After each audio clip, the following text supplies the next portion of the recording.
So I'm Young Chang, project manager for the Grasse River site. I have many of my colleagues here with me tonight.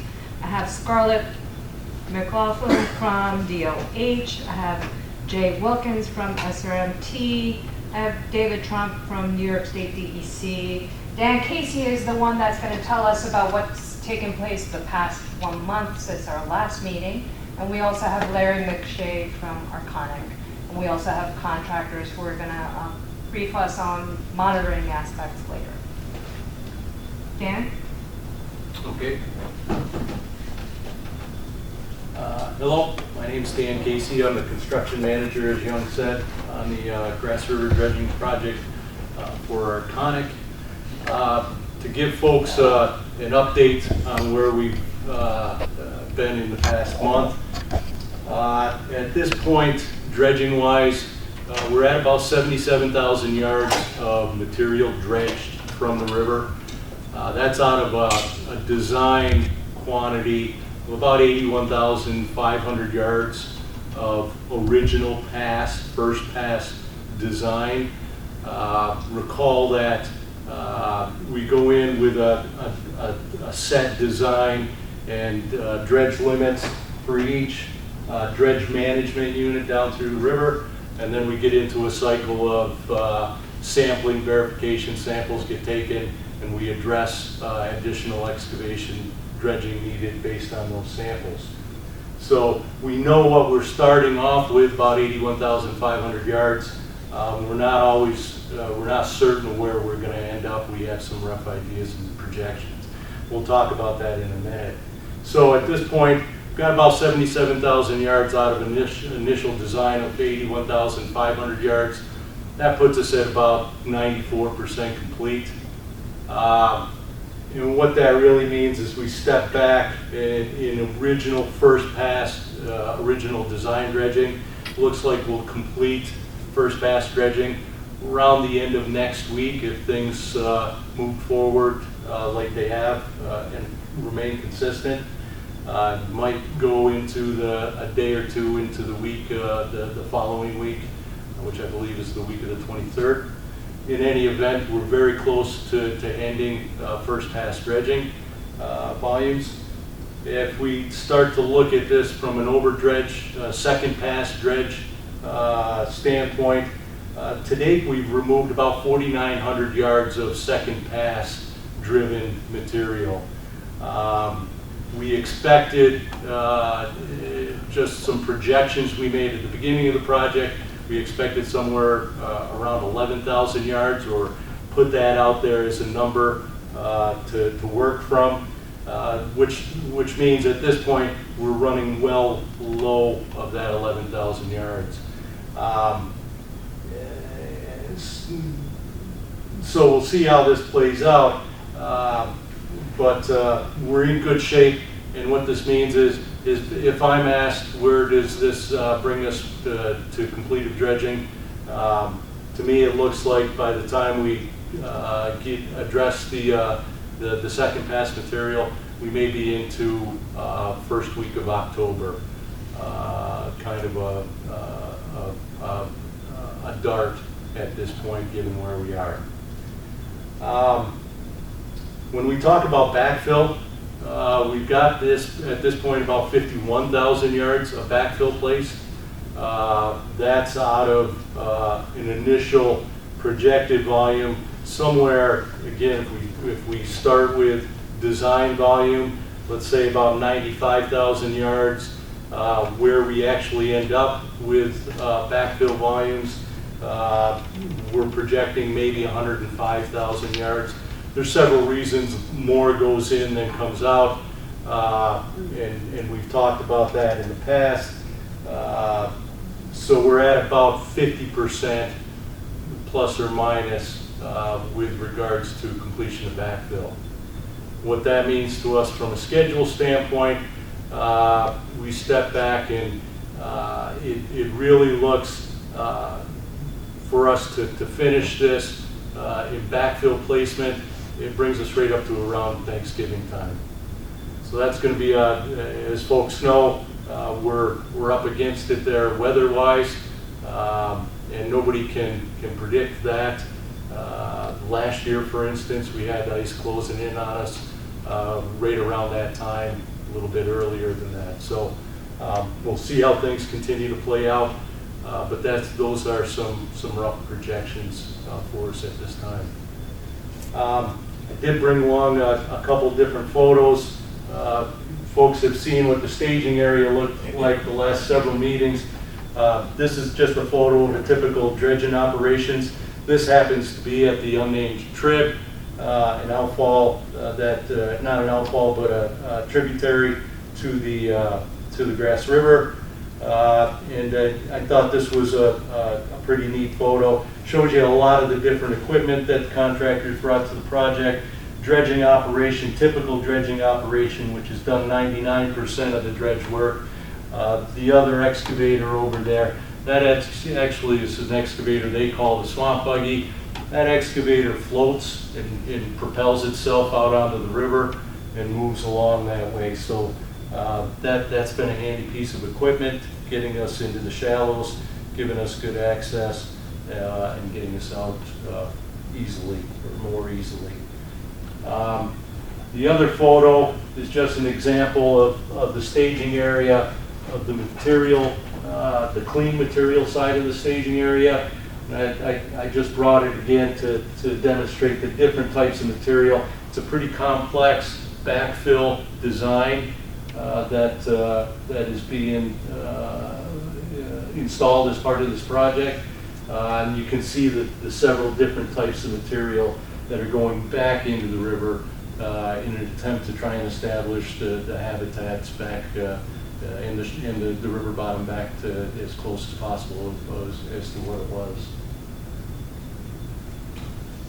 Meanwhile, the support activities, the load and transport to the secure landfill is moving along without any issues. The water treatment for collection and treatment of all the remedial waters is gone along pretty straightforward too. So all in all, things are coming together. We've got a lot of work left to do in the next 2.5 months, and it looks like things should fall in place as long as we get a little cooperation with the weather and some of the unknowns that come along with environmental dredging. Any questions from that standpoint, Ed? The unnamed tributary, wasn't there a concern with coal tar pitch in that coming from the bottom? I never heard that. The contaminant of concern for us was, in focus, was PCBs.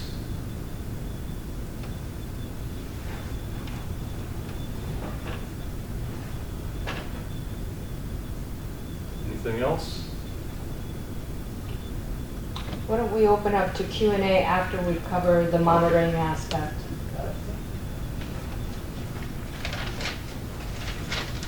All right, I'll recap our monitoring results this past month. I'll start with our air monitoring program, just to give a high-level summary since we see a couple new faces. We have a series of air monitoring stations around where we're doing our work activities. This right here is our staging area that Dan just talked about. As you can see, we have air stations that surround our staging area. This is the secure landfill where we're disposing of the materials, and as you can see, there's also a number of stations that surround our landfill. One thing that's not pictured on here are our dredge corridor air stations. So we set up air stations as the dredge is working in the nearshore areas. As it moves downstream, we move our air stations downstream. So we're always around where they're doing the dredging work so we can see any impacts from dredging activities. Air monitoring includes PCBs, particulates, and VOC monitoring. So for all of our stations, and that includes the staging area, the secure landfill, and our dredge corridor stations, all results for all of the things that we're monitoring for have come back below our action levels. So things have been good with our air program. The other program that I wanted to talk about is our water monitoring. So we do river and intake monitoring. This figure here shows our river monitoring stations. As you can see, we've got 4 stations. This near field location moves as dredging moves, so it always stays about 1,000 feet downstream of our downstream dredging operations. So this one is mobile and the other stations are fixed. And then we have intake monitoring that we do at the Alcoa East plant and the SRMT plant. At all of these stations, we do solids monitoring and we do PCB monitoring as well. And at all stations, including the river and at our intakes, all results again have come back below our corrective action levels. Thank you. So I'll open it up for Q&A. Any questions? Can I just mention one Yes, of additional course. thing? Donnie, I know that you were talking about the unnamed tributary. When they did the investigation of Area 3, which is the lower portion that they remediated recently, they also did additional full sweep sampling along the sediment, and PCBs was, to verify that it was just PCBs and there weren't any additional contaminants in the soil and sediment there, and it was just PCBs. They're not finding anything else at all? No, it was just PCBs down there, so. So remember, unnamed tributary work is under the authority of DEC. So DEC is the lead on that project. Whereas the Grasse River sediment work is under the EPA authority, and EPA is the lead. But because of the closeness of the unnamed tributary, we had to coordinate the timing for the last bit of the unnamed tributary work with our work once we got there. The unnamed tributary has been remediated. Majority of it, but then they had some additional remediation that they had directed Arconic to do. And that last portion happened to be adjacent to Grasse River. So the timing of that remediation was, coordinated with our remediation. Anything else you want to add? Yeah, like Scarlett said, the Reach 3, the Area 3, was remediated last year, and that was on the other side of the county Route 43. Then the only part was the mouth right into the Grasse River that was done this year. Thank you.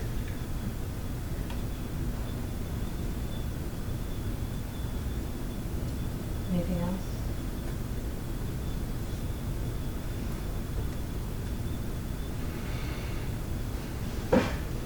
This might be the shortest meeting ever. One other question. I noticed the turbidity in the water.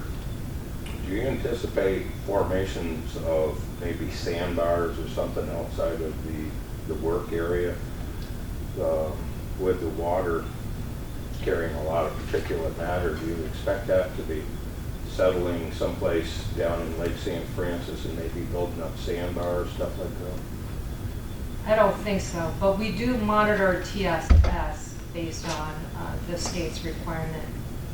But do I envision a sandbar being constructed outside of the Grasse No, I River mean site? form naturally from what's going to be deposited that's in the water being carried downstream. Yes, Not so constructed. It looks worse. It looks worse than it is. Normally, you see more turbidity during backfilling operations, just because of the amount of fines in the backfill. Thankfully, you don't see it as much during the dredge operations. But in other river projects where I've seen extensive amount of backfill, you don't see a buildup of a sandbar or anything like that. If anything, it would be a very thin veneer. I do know that with the pump house they put on Wilson Hill Causeway, you're familiar with that? Yes. That's taken a lot of the soft particulate matter out of there, and it's actually changed the depth of the water in that bay. And that's why I was wondering, with the disturbance of everything up above, is it accumulating anyplace else? Where I know the USGS service went out and they mapped water depths. Mm-hmm. yeah, so we have done water depth, so bathymetry surveys have been done and will be done after construction as well. Capping is starting next year, but it's not anticipated that we're going to have sandbars being formed as David has, but we will be surveying it to see pre-construction, post-construction. So we'll be able to definitively tell you, hey, this area became higher, or this area is the same. At what point do you start refoliating the area where you dug out the plants and stuff? You have to replace Habitat reconstruction is going to start in 2021, I believe. I know they mapped certain areas for what they were taking out as far as what type of brush and trees and aquatic plants and stuff. Yeah. I was just wondering when the whole dredge operation will be done and then Yeah. that'll commence. And also capping is done. We're going to then start the habitat reconstruction portion of it. And the issue where you said you had your second phase dredging, is that up by the #1 outfall? Because it seems as though all the work started up by Coal Are you Bridge. talking about when Dan mentioned second pass? Yeah, So second passes could occur anywhere, and we have had several locations that second pass has occurred. So basically, first pass is defined as, based on our data, we make a decision where it needs to be dredged. And that's based on the contamination level at depth, and and also horizontal. So they convert that to elevation. You have to dig at this area at this elevation. We divvied it up to smaller DMUs. The average DMU is half an acre large. Some are a little bit less, some are a little bit larger. But on average for the site, the DMUs are about a half an acre area. Each half an acre area would have various verification nodes or cores to, once you determine that you reach the elevation per design, then you have to go back and sample it. Once you sample it, you have to make sure that sample comes back less than 1 ppm as we have planned. If it's greater than that, then you go for a second pass at that point.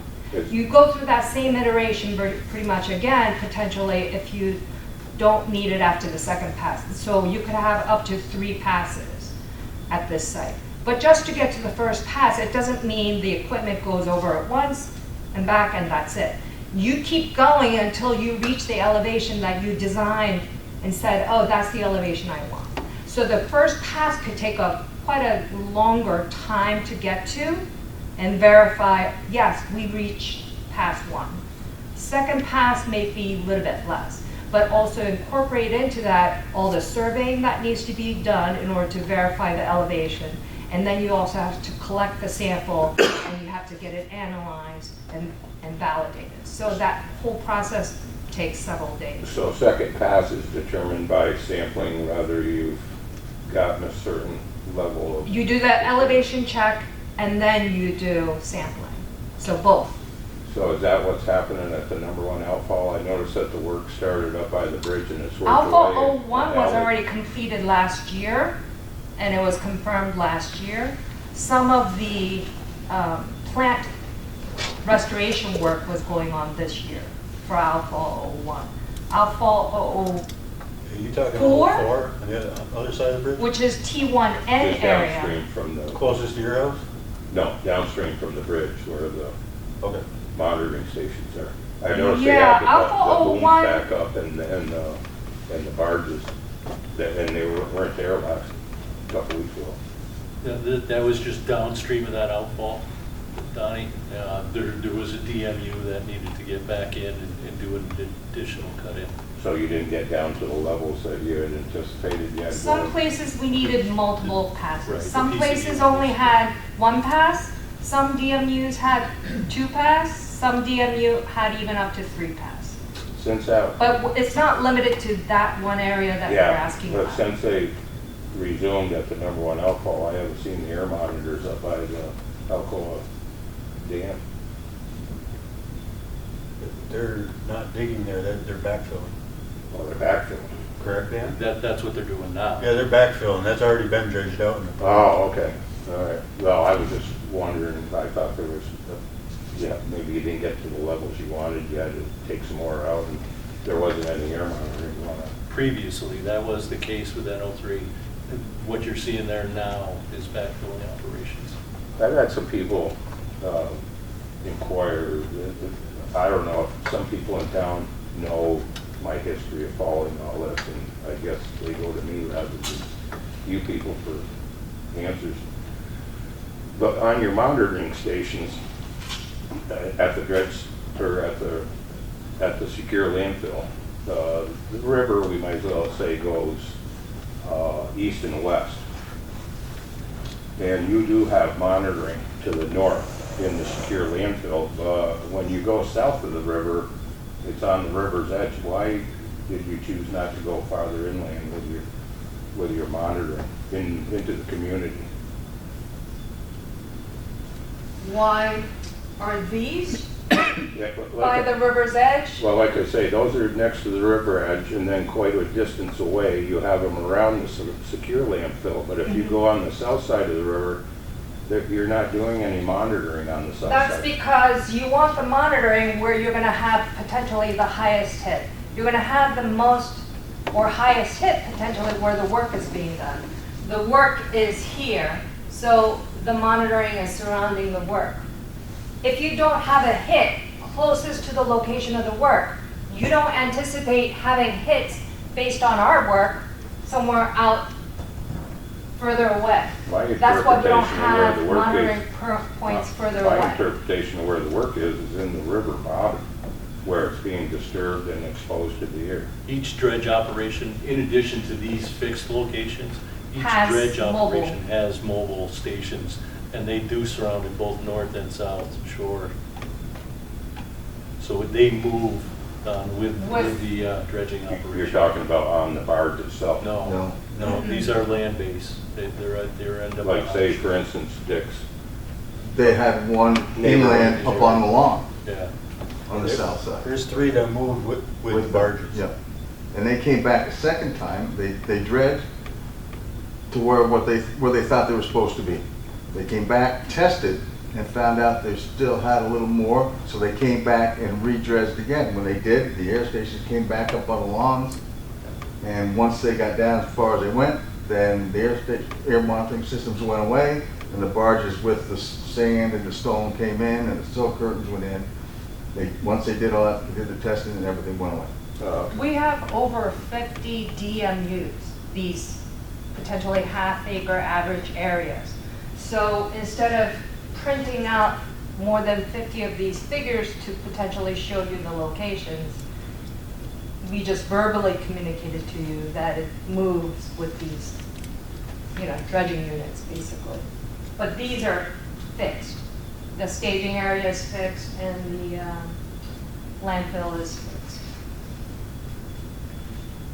Are the 50 DMUs on your website for people to see?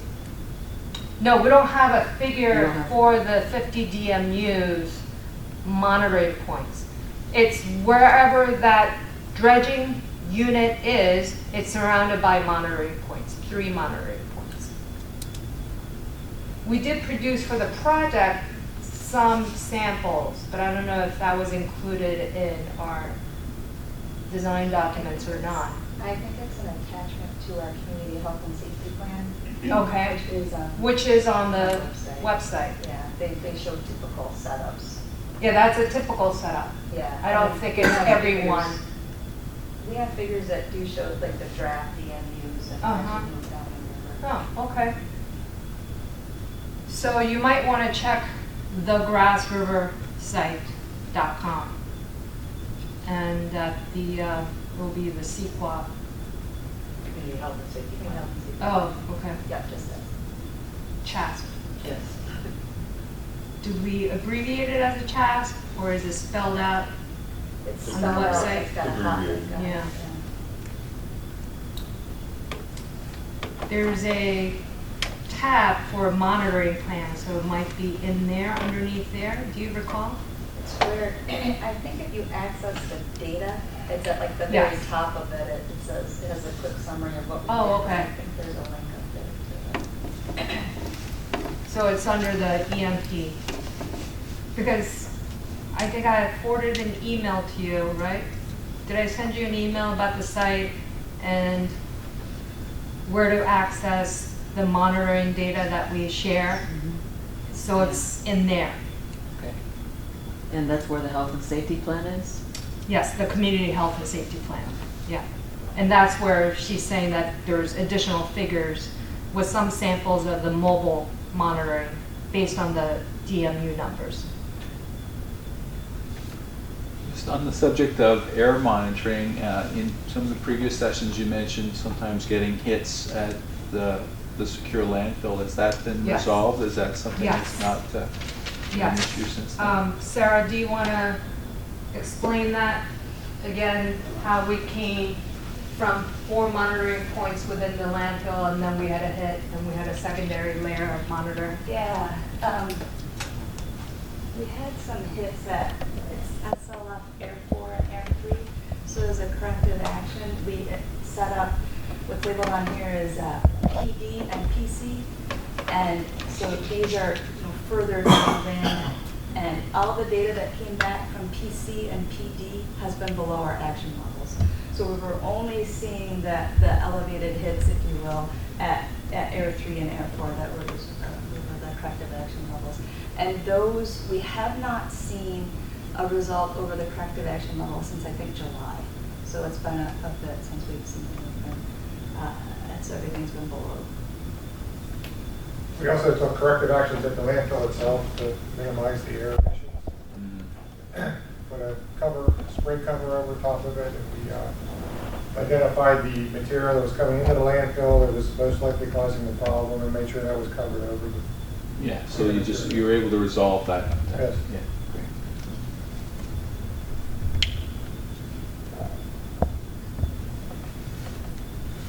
Yes. In the issue of the fish consumption advisory, has there been any more effort put into putting out the signage at the boat launches and whatnot to alert the people that they shouldn't be eating the fish? We did have a discussion following that meeting. And that discussion entailed perhaps a bigger signage than the one that exists currently. We also discussed, there's a location here, having some pamphlets out. So it hasn't gone beyond the discussion to an action. So there's no new signage, like say at the boat launch here out at Hawkins Point here? Yeah, one has not been produced yet. In the meantime, though, the information that we have out there, the pamphlets that have that information, we have provided them to people to put around town, and not everyone gets a copy of the fishing advisory information, because not everybody gets a fishing license, or there may not be any available right there. So we have had, brought them here, they're at the meetings, and some people have taken them to put in various places in the community. But as far as developing the actual bigger one that's a slightly different size, it's still. Where have you put them out in the community? We didn't put them out in the community. There were a couple of members of the community that took some to put around. Still So it leaving wasn't that. really an effort that we made. We No. just brought them here You're for gonna people. 3 or 4 signs at the 3 boat ramps maybe, launch, would do a world of good. I mean, a little sign.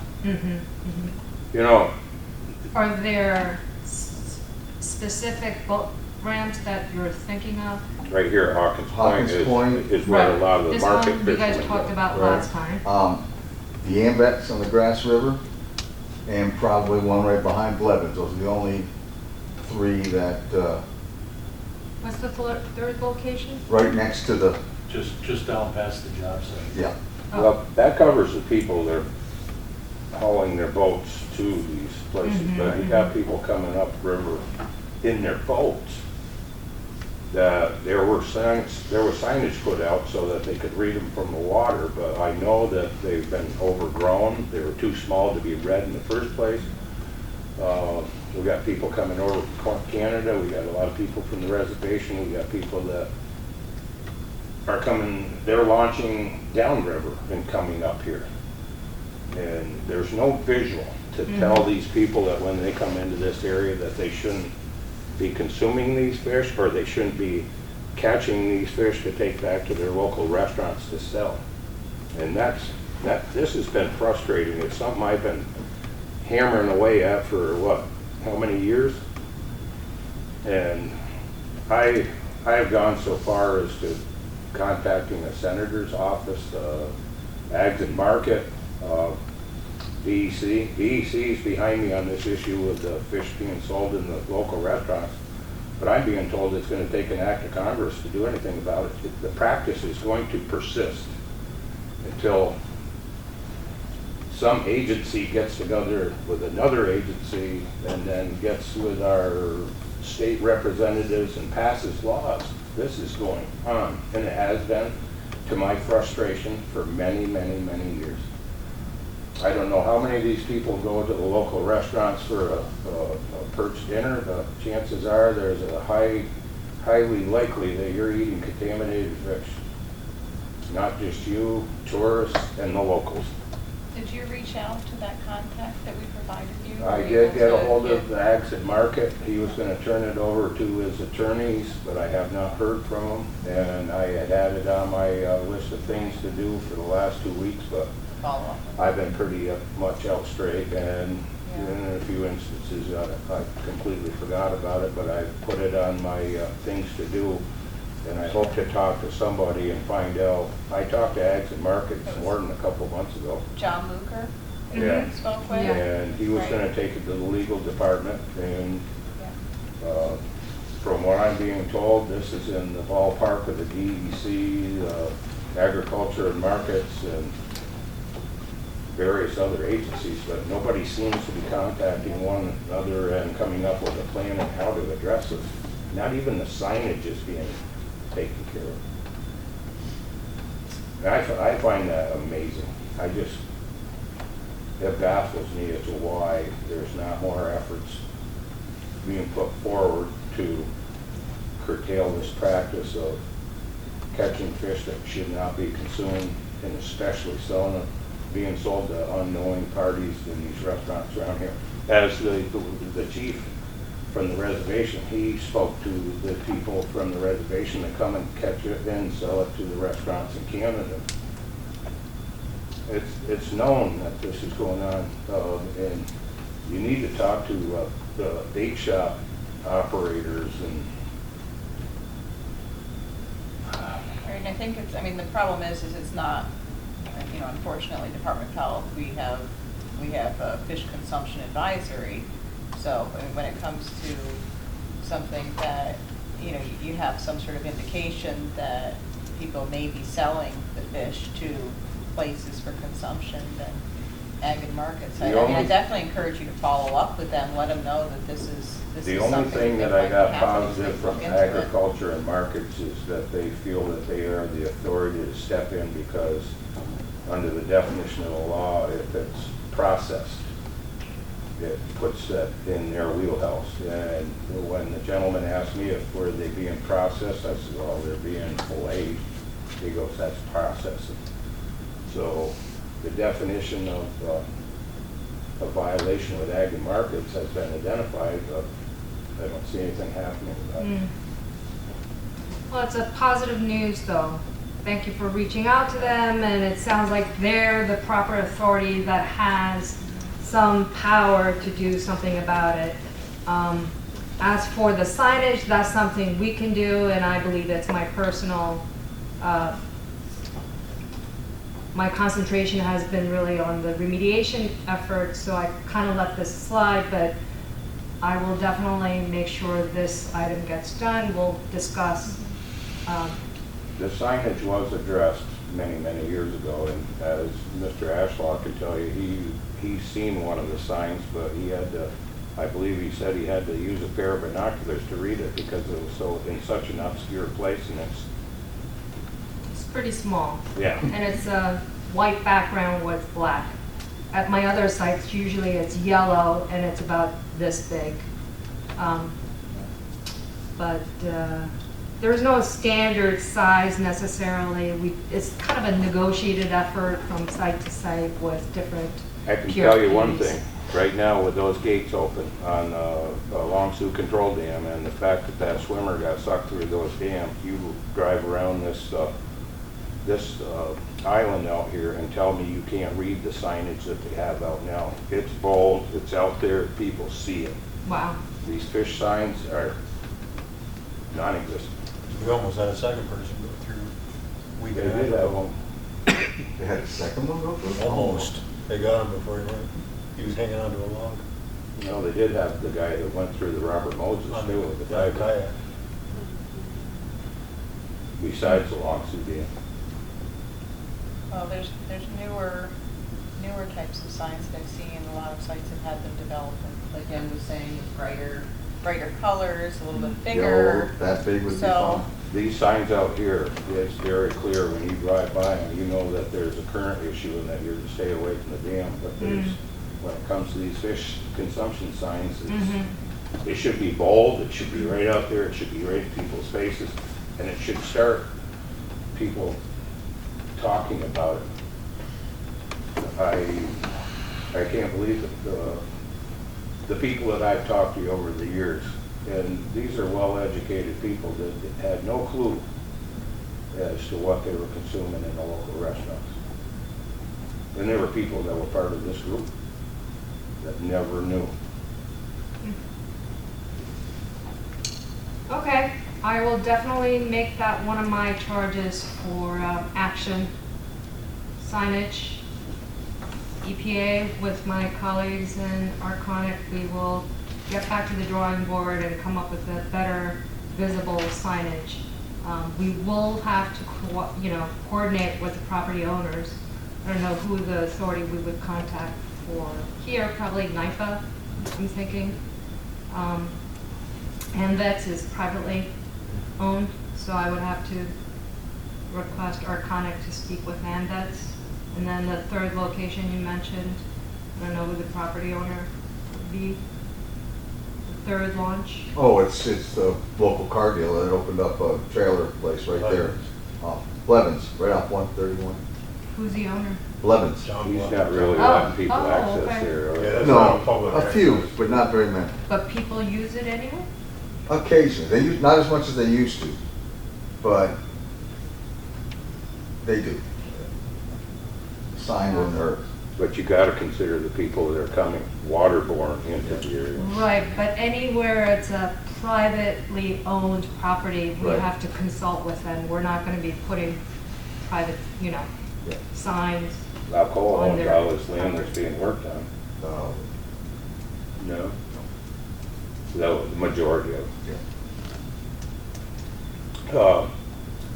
I feel as if I'm a lone voice when I go after Ag and Market and my state representative.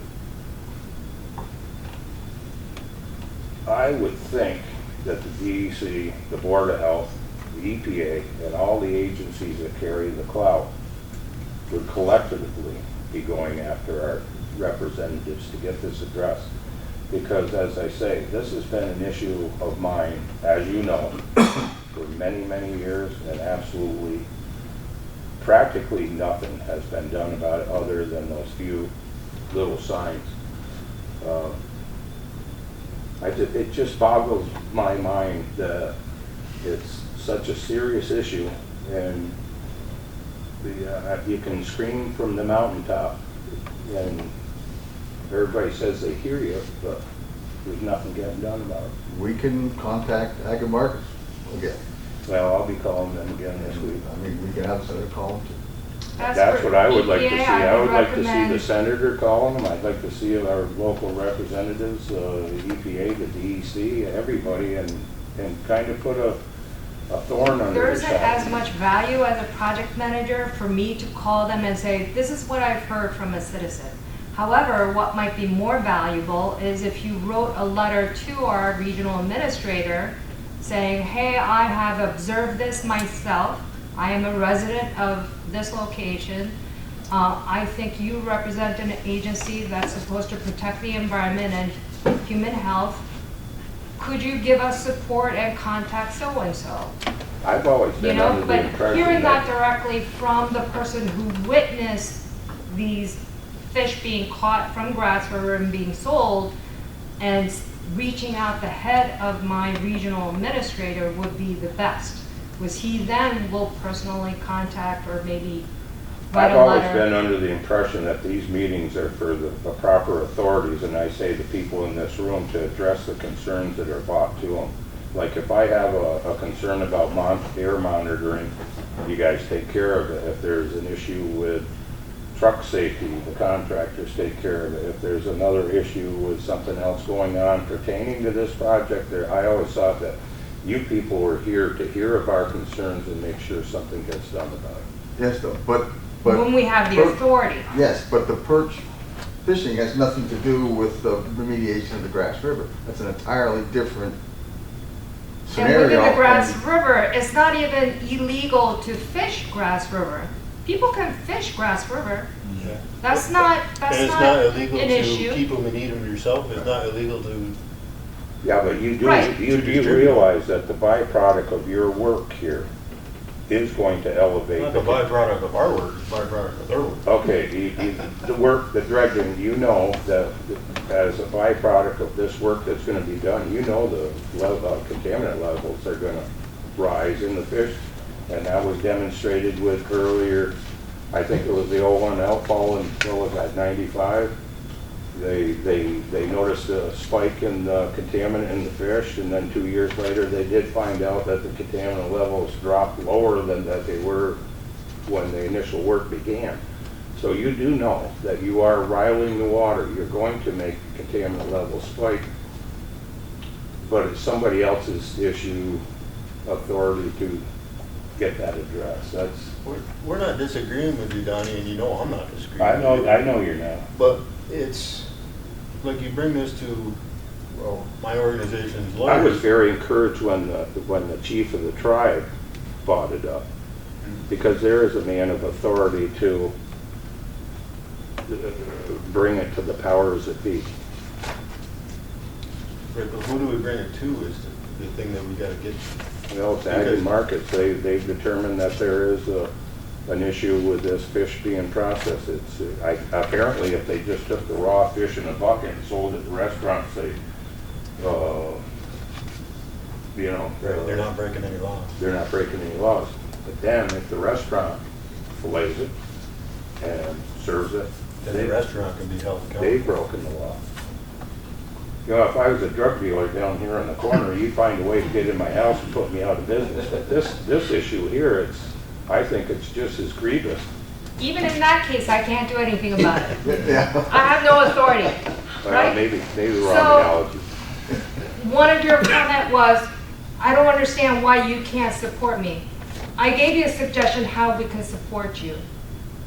I've already done as an RPM what I needed to do. I found out who to contact by contacting And I thank you for Scarlett. that. I Scarlett let thank me you. know who it was. I'm I sent hoping- him an email saying, this person who is a private citizen, and he has witnessed several times people fishing in the grass and selling this product to restaurants. Please, speak to him when he calls. So he spoke to you, and it sounds like you got some good response from him, and that's fantastic. I took the issue to him. I hope he takes it farther than me bringing up the issue about the signage and years later, oh, we'll get around to it.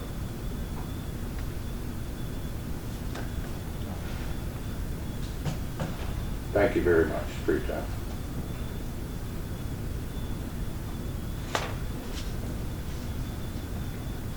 Yes, ma'am.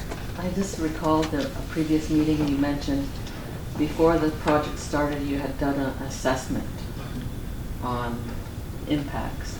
And one of the tenets of that assessment was humans. How would it impact humans?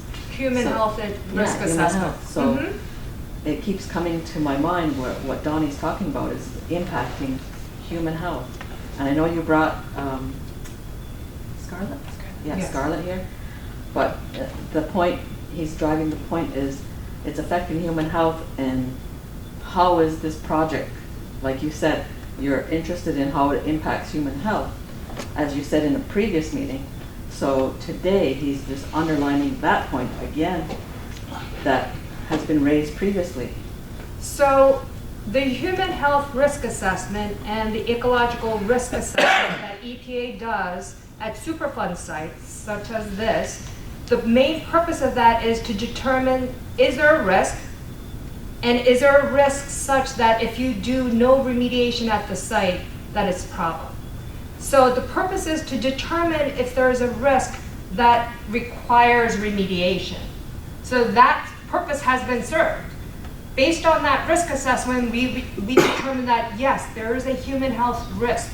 There is a ecological risk at this site. If we did nothing and only let Mother Nature cover up whatever the contaminated sediments are there, that still would not be sufficient enough to clean up this site. We have to have active action, and that's why we are doing the remediation. That's the main purpose of doing the ecological risk assessment and human health risk assessment. So that's been done. What Donnie is talking about with, what he has observed, he's already reported. He's already spoken to the proper authority that has the power within US government to do something about it.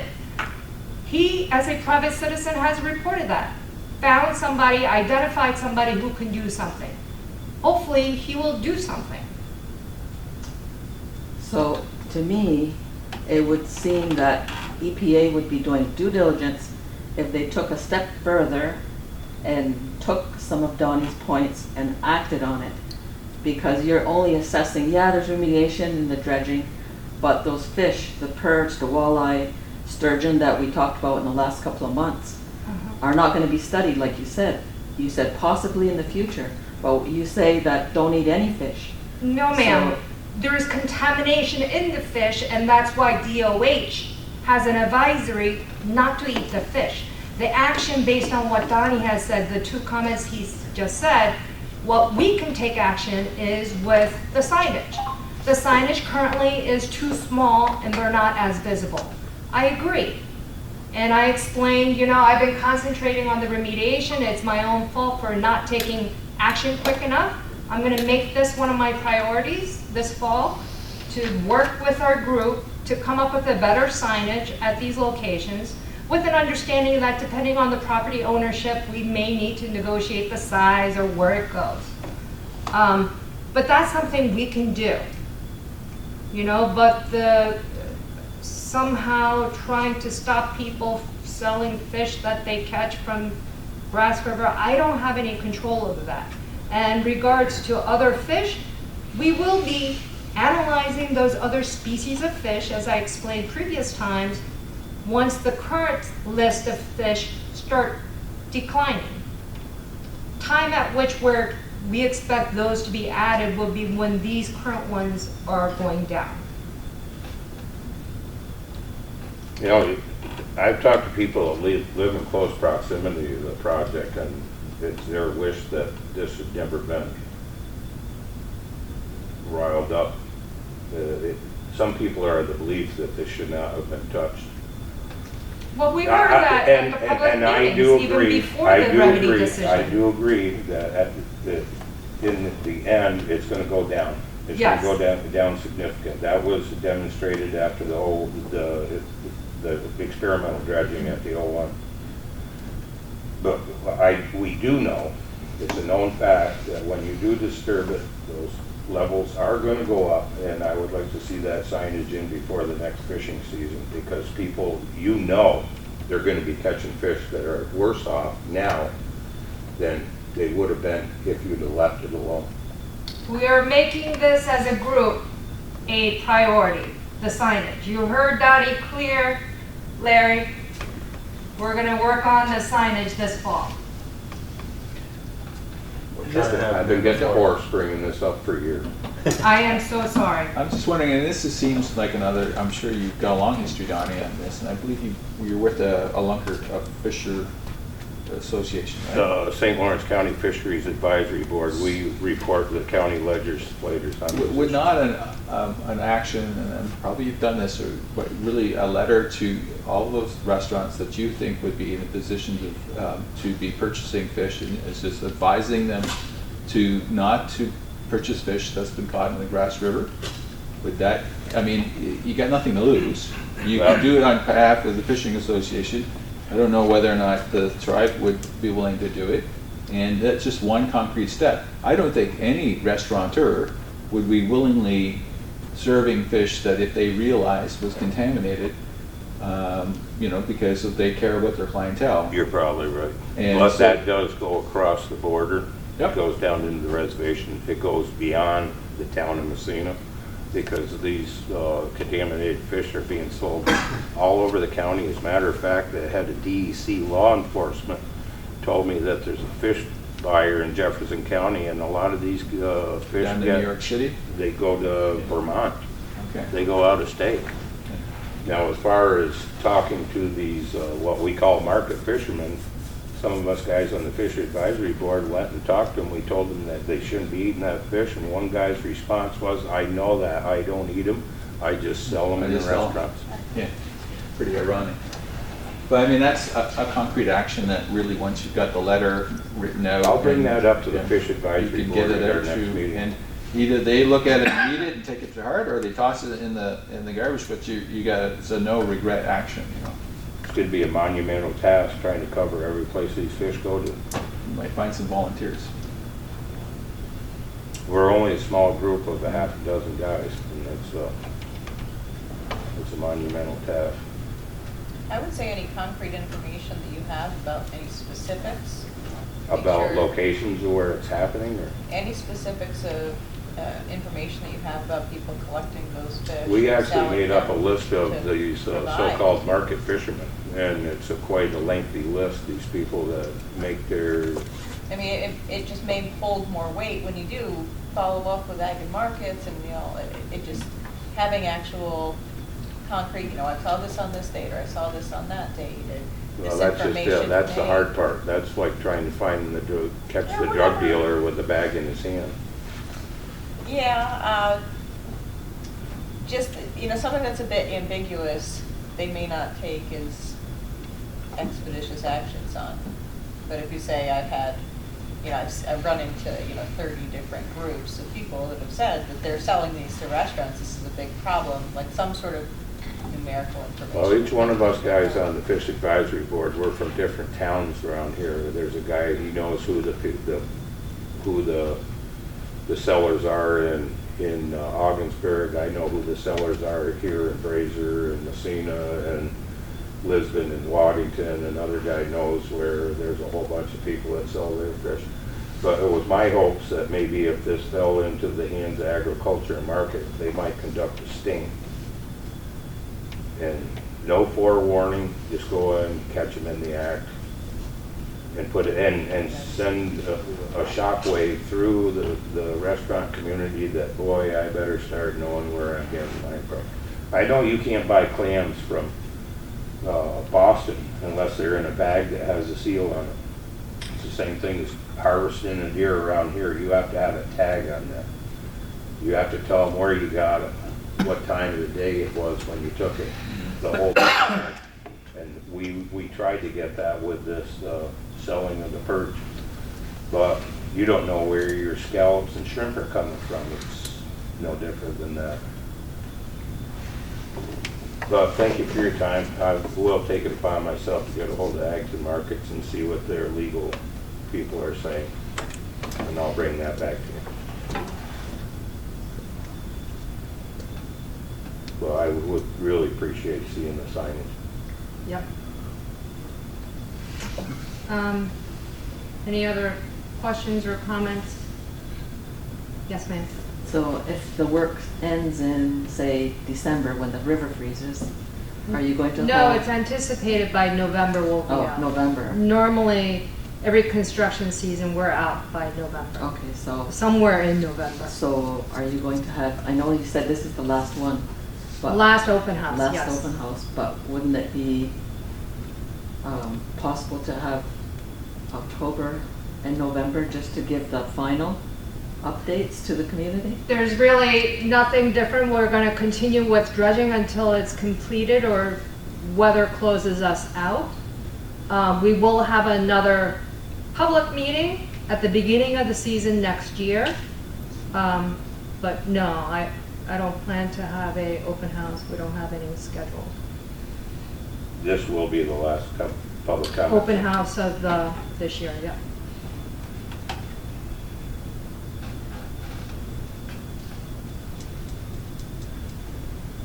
But you know, I have my phone number, email, I believe you have them.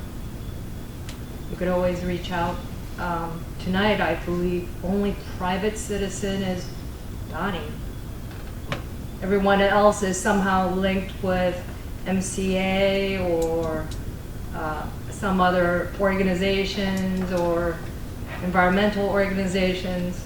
So it hasn't been, it's been well attended by officials.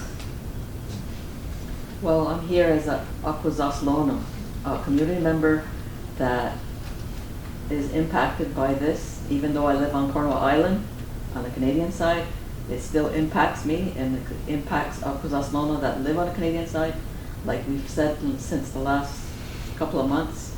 And I'm here as a And I community member. appreciate your attendance too. You've been consistent attendance. So I'm here as a community member Good. from the Canadian side of Akwesasne. Welcome. So Hope to see you next year too. just clarifying.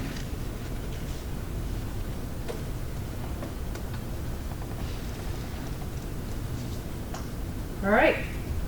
If there's no other questions, I think that'll be it for the season.